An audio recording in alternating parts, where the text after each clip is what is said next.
Jai Hind one and all. The topic we are going to take today is conservation laws in nature. We have four conservation laws in nature. The first conservation law which we are going to discuss today is conservation of energy. What does it mean?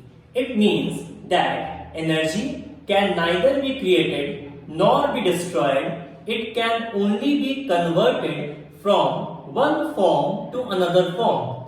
We have many examples in our day-to-day life where we can see that energy has been converted from one form to another form. For example, in the case of electric pump, electric motor, we are converting the electrical energy into mechanical energy. In the example of torch, we are converting the chemical energy which is stored in the battery into light energy, and there are many more examples like that where we are converting one form of energy into another form of energy.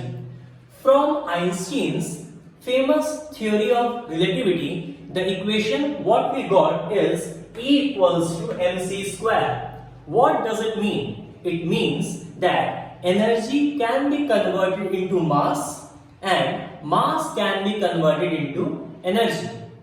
For example, if we are having food on a daily basis, suppose. Now, what we do, the food we are taking, we are deriving the energy from that food, and with the help of that energy, we are doing our day-to-day activities. And in the similar manner, with that energy only, our body is growing in day to day. Okay, our body is growing every day. That means energy is being converted into mass. The energy which is being stored in the food is converted into mass and has been stored in the form of muscles in our body. In the similar way, when a human body or a particle is moving with the speed of light, then that body will be converted into energy.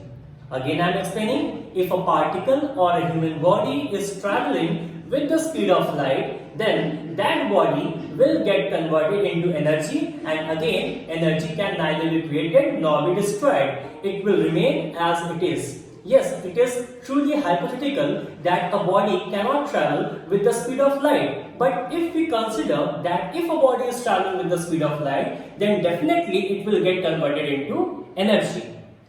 The next topic we are going to take today is, the first point is conservation of energy. The second one is conservation of charge.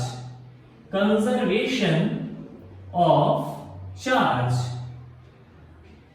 Again, you have studied this topic in class 10th. Class 10th, first chapter, electricity. The properties of charge. There you have studied that charge has a unique property of conservation. What do you mean by conservation of charge?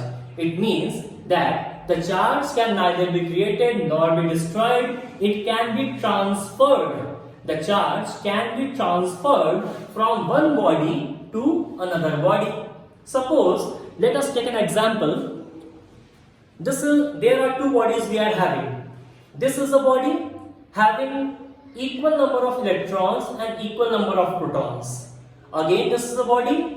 It will be having equal number of electrons and equal number of protons. Now, since the protons are lying inside the nucleus, so we are not going to talk about the protons. We will only talk about the electrons. Suppose this is plastic and this is of, you can take it as a iron rod. This is an iron rod and this is a plastic pen. Now, when we rub these two, due to friction, some of the charges will be lost by this body and will be gained by this body, or some of the charges will be lost by this body and will be gained by this body. That means the charges lost by this body will be gained by this body, or the charges lost by this body is gained by this body. That means no new charge is forming, neither a charge is being destroyed. However, this body is gaining the same charge which was having by this body, or this body is gaining the same charge which was having by this body. Okay, that means the charges is being transferred from one body to another body. So no charge is created, no charge is being destroyed. It has been only be transferred from one body to another body. Thank you.